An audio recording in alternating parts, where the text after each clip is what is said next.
దేవరాజ్ సినిమాతో young tiger నుంచి పూర్తిగా మ్యాన్ ఆఫ్ మాసెస్ గా మారిపోయిన junior NTR next solid lineup set చేసుకున్నాడు.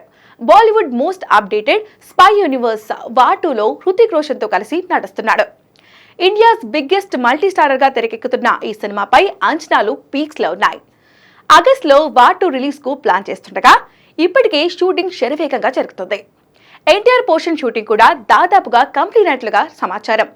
దీంతో నెక్స్ట్ ప్రశాంత్ ప్రాజెక్ట్ ను పట్టాలెక్కించడానికి రెడీ అవుతున్నాడు తారక్. ఫిబ్రవరిలోనే ఈ సినిమా సెట్స్ పైకి వెళ్లనుందని వార్తలు రాగా లేటెస్ట్ గా ఈ వారంలోనే షూటింగ్ మొదలు పెట్టినట్లు సమాచారం. గతంలోనే ఈ సినిమాను పూజా కార్యక్రమాలతో ప్రారంభించారు. కానీ ఇంకా రెగ్యులర్ షూటింగ్ మాత్రం స్టార్ట్ చేయలేదు. దీంతో ఈ మూవీ రెగ్యులర్ షూటింగ్ ఎప్పుడెప్పుడు మొదలు పెడతారా అని అందరూ ఆసక్తిగా చూస్తున్నారు. ఫైనల్ గా ఈ చిత్ర రెగ్యులర్ షూటింగ్ ను ఫిబ్రవరి 20 నుంచి ప్రారంభించేందుకు మేకర్స్ నిర్ణయించుకున్నట్లుగా తెలుస్తోంది. ఈ మేరకు అన్ని ఏర్పాట్లు కూడా పూర్తి చేశారట. అయితే ముందుగా ఎన్టీఆర్ లేకుండా షూటింగ్ ప్లాన్ చేస్తున్నాడు నీల్. మార్చి నెలలో టైగర్ ఈ ప్రాజెక్ట్ లో జాయిన్ అవ్వనున్నట్లుగా సమాచారం. ఈ cinema Prashanth Neel dream project గా రాబోతుంది. ఇందులో టైగర్ సరసన హీరోయిన్ గా కరుణ బ్యూటీ రుక్మిణి వసంత్ ఓకే అయినట్లుగా టాక్ ఉంది. త్వరలోనే ఎన్టీఆర్ నీల్ ప్రాజెక్ట్ గురించి మరిన్ని వివరాలు తెలియనున్నాయి.